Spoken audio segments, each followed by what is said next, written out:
Est-ce qu'ABC Arbitrage est une opportunité d'investissement intéressante au cours actuel? C'est ce qu'on va regarder ensemble dans cette vidéo. Pensez à vous abonner à la chaîne et activer la cloche si ce n'est pas déjà fait.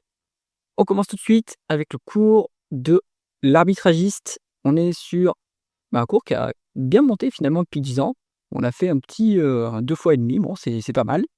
Surtout que l'entreprise verse pas mal de dividendes. Alors, l'activité d'ABC Arbitrage, c'est assez particulier, hein. C'est une société qui opère sur les marchés financiers, comme son nom l'indique.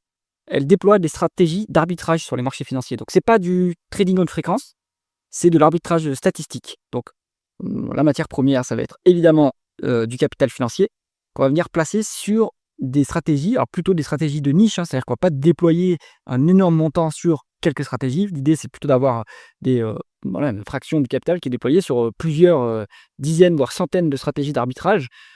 Quelques-unes connues, par exemple, on a le merger arbitrage. Quand une boîte fait une OPA, eh bien, le cours de la cible monte et celui de l'acheteur baisse en général. Donc, après, on va jouer on va jouer la baisse de la volatilité et le rapprochement des cours des deux entreprises. Bon, ça, c'est un type d'arbitrage. Et après, il y en a plein, hein, sur tout type de marché. Récemment, ils commencent à se déployer sur aussi des arbitrages dans le monde des crypto-monnaies, ce qui est aussi un support comme un autre.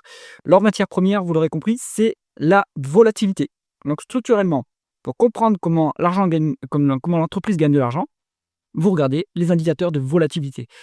Le plus connu sur les actions, c'est le VIX, hein, donc ça, c'est surnommé l'indice de la peur, qui mesure en fait la volatilité des marchés en se basant sur les options call et put sur alors je crois que c'est sur le Dow Jones ou peut-être le S&P 500, bref. Mais vous en avez d'autres, hein. Vous avez aussi le MOVE, qui est l'indice de volatilité sur le marché obligataire. Et puis, je pense qu'à bout d'un moment, on va avoir un indice de volatilité sur le marché crypto qui va aussi venir. Donc, ça, c'est un moyen de se dire, est-ce que si la volatilité est haute, est-ce que l'entreprise va gagner de l'argent ou pas? C'est normalement corrélé, en tout cas. Bien. Alors, au niveau de la croissance du chiffre d'affaires, c'est un peu illisible, hein. Le chiffre d'affaires, ça n'a pas trop d'importance pour cette entreprise. Ce qui a compté le plus, ça va être le résultat net en réalité.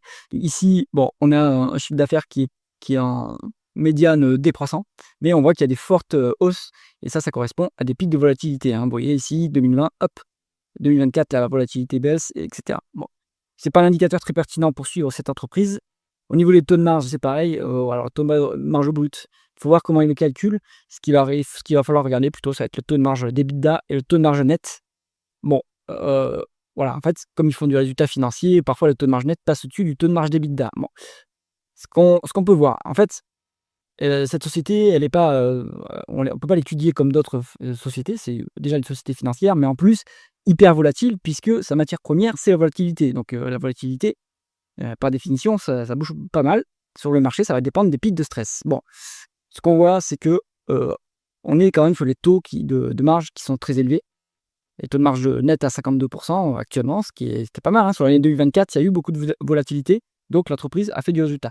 Sur des périodes un peu moins glorieuses en termes de volatilité, bon, bah, le résultat net est en baisse, hein, inévitablement. Bon, ces marges ne nous disent pas grand-chose sur la société.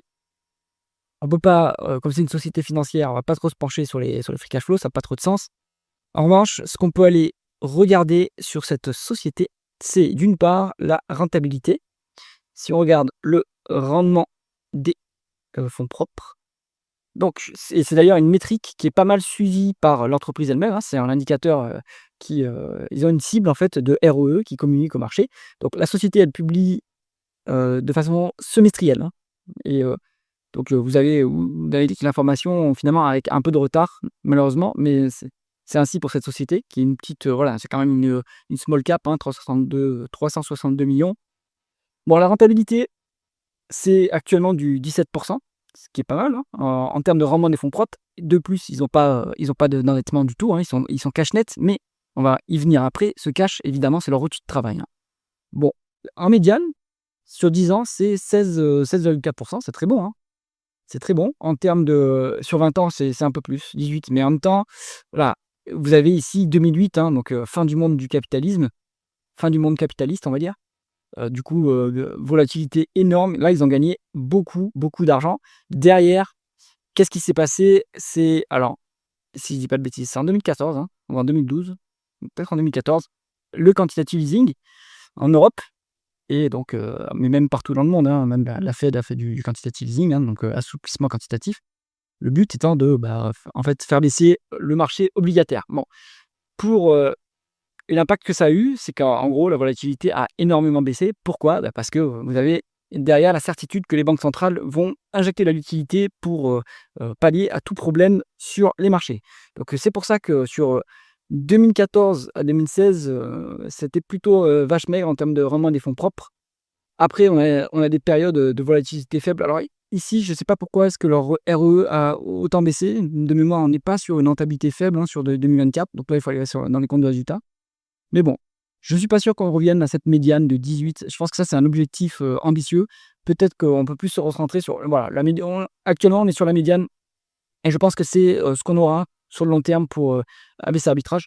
C'est tout à fait intéressant en termes de rentabilité, hein, rendement des fonds propres de 16. Après, il y a évidemment du dividende, mais, vous n'avez pas besoin de réinjecter beaucoup de cash. Pourquoi? En fait, c'est très simple et ça se comprend quand on lit, un peu l'histoire de donc c'est le fonds de Jen Simons, de mémoire, qui fait de l'arbitrage aux États-Unis et c'est très simple à comprendre. Au bout d'un moment, vous pouvez pas déployer un capital énorme parce que vous avez plus d'opportunité à l'arbitrage, en fait. Ce qui se passe, c'est que les stratégies d'arbitrage, elles sont en quantité limitée. Elles peuvent supporter une quantité de capital limitée également, parce que si vous êtes le seul en fait sur la stratégie, c'est vous qui faites le marché. Donc après, vous n'avez plus possibilité de faire les micro-décalages qui vous sont nécessaires pour faire du profit, parce qu'à chaque mouvement, vous allez faire décaler le marché. Donc en fait, ABC Arbitrage n'a pas besoin de réinjecter massivement du cash dans ses opérations, dans ses stratégies d'arbitrage, parce que finalement, c'est un marché qui est assez rapidement saturé. Et eux, ils se mettent sur plutôt des stratégies plutôt de niche, hein. Ils ont pas une surface financière énorme. Donc voilà, ça limite un peu leurs opportunités d'investissement. C'est pourquoi ils versent quasiment l'intégralité du résultat net en dividende. Bon, donc le rendement des fonds propres, très bon pour une financière, hein. Pour une financière, il faut être au-dessus de 10. Ça, c'est plutôt pour les banques et pour les assurances, mais pour ce qui est d'ABC Arbitrage, au-dessus de 15, c'est très, très bien. Si on regarde maintenant un peu le cash, vous voyez que on est cash net. Bien. La moitié de la market cap, à peu près, un peu plus, un peu moins, pardon, est en, est en cash. Bon, mais ce cash-là, en fait, c'est la matière première du groupe pour déployer ces opérations d'arbitrage. Donc, il ne sera pas rendu aux actionnaires. En tout cas, il n'y aura pas de dividende spécial. Et là, c'est, à mon avis, leur niveau actuel, c'est le niveau dont ils ont besoin pour déployer leur stratégie. Maintenant, si on regarde la rémunération des actionnaires, on va se mettre le résultat net plutôt que le free cash flow. Hop. Alors, résultat net face aux dividendes et au rachat d'actions, s'il y en a. Hop. Donc, ce qu'on voit, c'est que on verse un peu plus de la moitié. Alors, on va normaliser les chiffres parce que en fait, c'est assez. Le dividende n'est pas en augmentation constante, hein. Il va dépendre des résultats. En médiane, sur 5 ans, c'est 27 millions de dividendes, de 27 millions de résultats nets et 18 millions de dividendes. Bon, en fait, c'est raisonnable, hein, d'un point de vue payout ratio. Après, ça va dépendre évidemment des années. Mais si on prend une médiane de dividendes, pareil, hop, on se trouve sur 24 millions. Bon, en réalité, voilà, ce qui se passe, c'est que sur la longue route, on verse quasiment l'intégralité du dividende, du bénéfice net en dividende. Parce que, d'une part, on n'a pas besoin de faire grossir la part de capital financier parce que le nombre de stratégies est limité. Finalement, il n'y a plus beaucoup d'opportunités d'arbitrage, pas suffisamment pour l'entreprise. Peut-être qu'avec le monde des crypto-monnaies, ça va leur développer, ça va leur ouvrir un marché supplémentaire. Mais pour l'instant, en tout cas, ils sont plutôt saturés en termes d'opportunités d'arbitrage. Et donc, dans ce cas-là, on rend du dividende, bien sûr. Au niveau des actions, en fait, les salariés, donc ce sont des ingénieurs, plutôt solides d'ailleurs, et ils les diraient, mais ils ont du mal à recruter parce qu'en fait, leur concurrent, c'est plutôt Meta, Alphabet, etc., hein. Bon, ils sont rémunérés en stock options. Donc, nécessairement, ça émet des nouvelles actions en circulation. Bon, la dilution n'est pas énorme non plus, hein. Ils n'ont pas beaucoup de salariés, hein. C'est une petite boîte de niche, très forte génération de résultats nets par salarié, puisque, en fait, c'est très très rentable, hein. Ils sont à quasiment 5% de rendement d'actionnaire. Ça, c'est en fait le rendement du dividende, hein. Voilà. Bon, bah, c'est quand même sympathique, hein. Vous êtes payé, à du 5 et s'il y a de la volatilité, vous avez potentiellement du dividende supplémentaire qui va venir. Donc intéressant. Pour valoriser cette entreprise, on va se mettre plutôt en, PER. Hop, et donc là, on est sur du 14. Alors, il y a un truc qui s'était passé. Donc moi, j'étais actionnaire d'ABC Arbitrage. Finalement, a eu pendant une période, pas intéressante puisque c'était, pendant la phase de alors il faut que je me souvienne, hein, mais je crois que c'était de 2016 à 2019. Donc, c'était pendant les phases de volatilité plutôt faibles.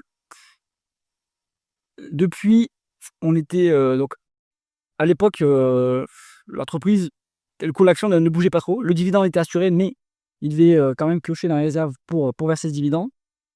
Depuis 2020, la valorisation est pas énorme et en fait, il y a beaucoup de fonds qui ont vendu l'action, les indices en fait, voilà, c'est ça, plutôt c'est les indices des ETF puisque ABC Arbitrage était inclus dans des ETF, eh bien, ont vendu ABC Arbitrage parce que l'entreprise est sortie des indices. Voilà, et donc ça, c'était une opportunité intéressante pour, bah, prendre du ABC Arbitrage puisque, en fait, la décote était assez, intéressante, hein. Ici, à nouveau, sur 2023-2024, vous avez eu des pics de décote, hein.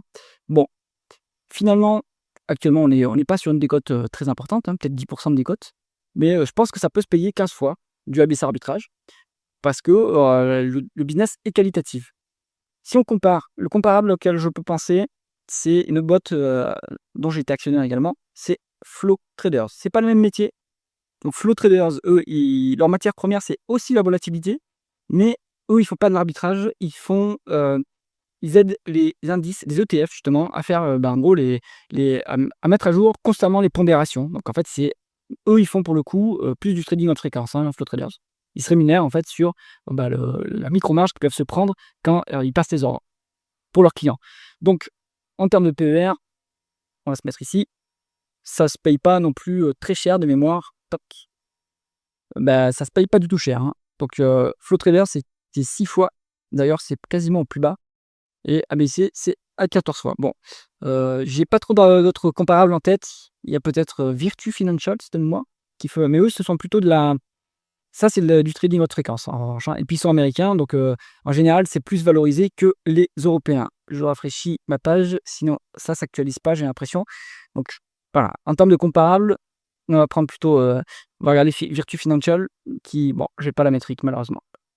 Peut-être en valeur entreprise sur EBITDA, hop, ça se charge non plus. Bon, alors, du coup, sur ABC Arbitrage, un autre point aussi, le dirigeant très solide, fondateur et majoritaire au capital, Dominique Séolin, il passe 2 fois par an sur Bismart TV pour présenter les résultats. Et c'est toujours intéressant d'avoir son avis parce que c'est un expert des marchés financiers. Donc très intéressant, un manager, moi que j'ai trouvé assez charismatique et aux commandes depuis la fondation du groupe. Donc ça, c'est un bon signe.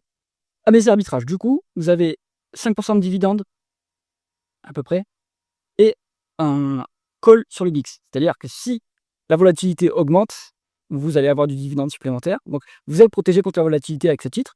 Maintenant, en période de faible volatilité, le cours de l'action va se déprécier. Donc ça, c'est plutôt une action à garder peut-être ad vitam en portefeuille, en fonds de portefeuille, pour toucher son dividende qui est trimestriel en plus. Et puis, quand il y a de la volatilité, hop, avoir du dividende supplémentaire. Et puis, ça me protège, du coup, ça sera anticorrélé au reste de votre portefeuille qui, en cas de volatilité, sauf secteur particulier, va baisser, hein. Donc, ABC Arbitrage, c'est une bonne couverture rémunérée. J'espère que cette analyse vous a intéressé. Si c'est le cas, mettez un pouce vers le haut et pensez à vous abonner à la chaîne. À bientôt.